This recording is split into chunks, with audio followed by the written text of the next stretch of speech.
So I went to the National Poetry Slam last year for the first time as a member of LouderARTS, and we went into our first bout, and we were wondering about like how to beat Hollywood, and then we also happened to be going up against Atlanta, which is where Shannon Leigh was living, and that was the first time that I met her, and she did this poem, and that was the first time I had heard her speak, and literally.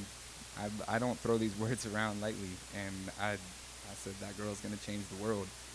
And I heard that poem again 2 days later in a hotel room with like 4 people and a camera crew, and it was the same exact response. And I still think so. So.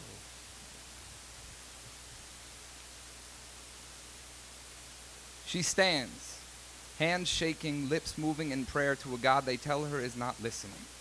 Outside it is cold, and the faces of her attackers line the cement walls like bathroom tiles. She has come to kill her baby. That is what they say, holding pictures of cut-up stillbirths, trying to tell her the thing inside her is shaped like us, when 2 days earlier on the ultrasound, a nurse showed her the gills. She does not need anyone to tell her it is more than a clump of cells. At 8 weeks, she already knows her daughter's colors, baby blue and bright pink like infant fireworks. The shape of nose and eyes so very familiar. This child, who would grow up to welfare and gunshots, asking why thunder seemed so close and where daddy was. She stands and prays. Daughter, look away from this world and be with God. There is no mercy in the streets for little girls, and I would not be able to protect you from monsters. I was 12 when my mother failed me. They call her murderer. Her heart stretches out and touches tendrils that one day could be human. I have been there.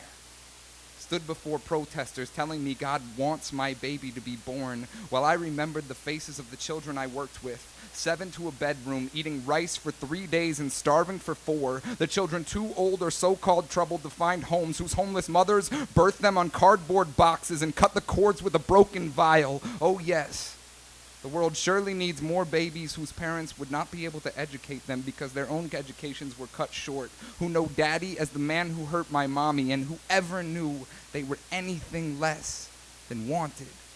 Children know. They flounder under the weight of their parents' bitter yokes and grow to question their very worth.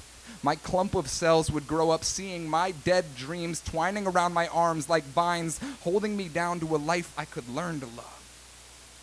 But that is not why God made a heart strong enough to make my own decisions. They call me reckless and irresponsible, a slut and a murderer, when abstinence education makes women believe their boyfriends when they say you can't get pregnant the first time. I pumped chemicals into my body for years, skin browning from untested carcinogens, condoms break. And despite the rhetoric of fundamentalist men afraid of the sacred, sex is beautiful if done right and consciously.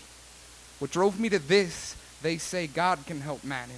But last time I checked, it's been thousands of years since lost children were rained down manna, and if your God knows me, like I believe he does, fully and intimately, exposed and unworthy, my beginning and my ending, he already knows what I am doing. Do not question your God's omnipotence in my name. It is blasphemy to say you know more about my body than the creator of it. I stand. I will bear no child who will think love means war, who will tell women making the choice to save 2 lives that they are whores, who believe God created the universe in 7 days and man can interpret it in 4. I stand. And for the women who should stand proudly but shove secrets into boxes, I ask, what have we done that you wouldn't have?